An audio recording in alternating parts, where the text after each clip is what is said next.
Guys, huwag po natin masyadong idiin yung kapwa natin. Alam po natin na napakarumi na ng background niya, marami siyang utang, marami siyang mga negative, pero hindi na po natin kailangan na ukil-kilin pa yung lahat ng kabahuan niya. Lahat po tayo may kabahuan sa pagkatao natin, hindi po tayo malinis na tao lahat. So sana guys, baon na yung tao, huwag niyo naman masyadong ibaon. Nagdurusa na po siya, and beside, hindi pa po natin alam kung talagang sila nga yung pumatay, totaling gumawa ng krimen na yun na pumatay sa mag-asawang Japanese, which is hindi po natin talaga alam yung totoong nangyari.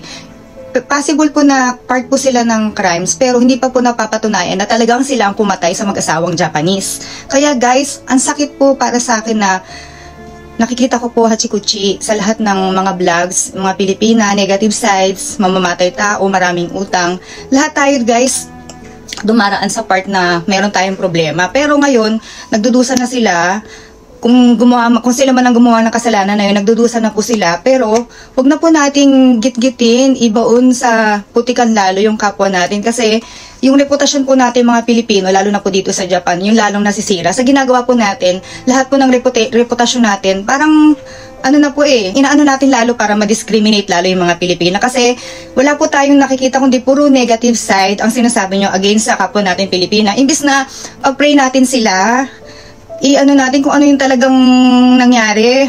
Dapat, yung gawin natin, mas better na maghintay po tayo sa result na ginagawa dito sa Japan dahil magagaling po ang mga Japanese. Hindi pa po nila sinasabi na yung dalawang kapwa po natin yung talagang pumatay totally sa mag-asawang Japanese. Kasi may possibility po na baka yung anak niya, kasi hindi natin alam kung bakit nangyari, kung paano nangyari. Kahit pa sabihin na may fingerprints sila, may dugo. Kasi nandun sila eh. Hindi may iwasan yun kung ano yung kaganapan yung time na namatay yung mag-asawang Japanese. So guys, huwag na po tayong magkalat pa ng mga negative sides against sa kapwa natin Pilipino. Kasi tayo po yung nakakahiya. Kagaya ko, dito, kunyari meron kaming mga pagpupulong kasama yung mga Japanese. Tapos first time ko mamimit, ipapakilala ako. Tapos sabihin na, ni Jindes ka. Parang natatakot akong sabihin na Philippine Jindes.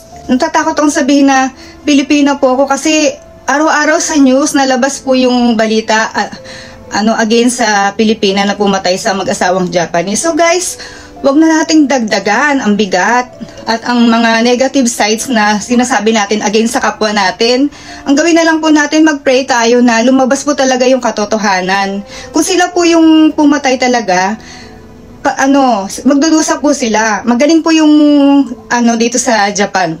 Magaling po sila, lahat po, makukuha po nila yan. Kaya hanggang ngayon, under observation pa rin po, under investigation pa rin po. Kaya, wag po nating tuldukan yung case nila, na which is, hindi pa po natin alam kung ano po talaga yung totoong nangyari. Only God knows kung ano po talaga yung nangyari. Kaya sana, stop na po natin yung haka-haka, yung pagja-judge natin sa kapwa natin. Mag-pray na lang po tayong lahat, at wag na po nating ikalat yung mga masasamang ginagawa ng mga kapwa natin kasi kasiraan po nating lahat yon.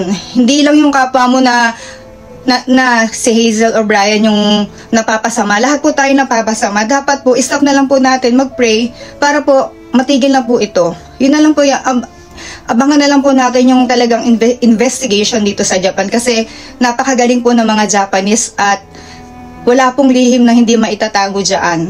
Lalabas at lalabas po ang katotohanan. Yun lang guys. Nasasaktan po talaga ako para sa mga Pilipino dito sa Japan na lalo na nadi-discriminate na tayo dahil lahat ng news, ayun yung lumalabas. Parang ang hirap na Pilipina ako. Yes, I am Pilipina. Parang nihiya na rin po akong sabihin na Pilipina ako kasi ang nararamdaman ko, ginajudge na rin nila ako, dinidiscriminate na nila ako. Parang hinuhusgahan na nila yung pagkatao. Kaya guys, ingatan po natin yung mga nilalabas nating vlog sa ating mga vlogs. Mag-ingat po tayo sa mga wordings na ginagamit natin na hindi po natin masyadong ikakasira yung dignidad po ng mga Pilipino. Yun lang guys, maraming salamat. Di pa ako nagmamalinis, pero sana po guys, yun lang po. Maghintay na lang po tayo sa result po ng investigation ng mga pulis po dito sa Japan. mag-pray na lang po tayo na sana po lumabas na talaga yung totoong katotohanan kung paano nangyari yon. Maghintay po tayo, wag po tayong mag-judge ng tao. Yun lang po, thank you very much.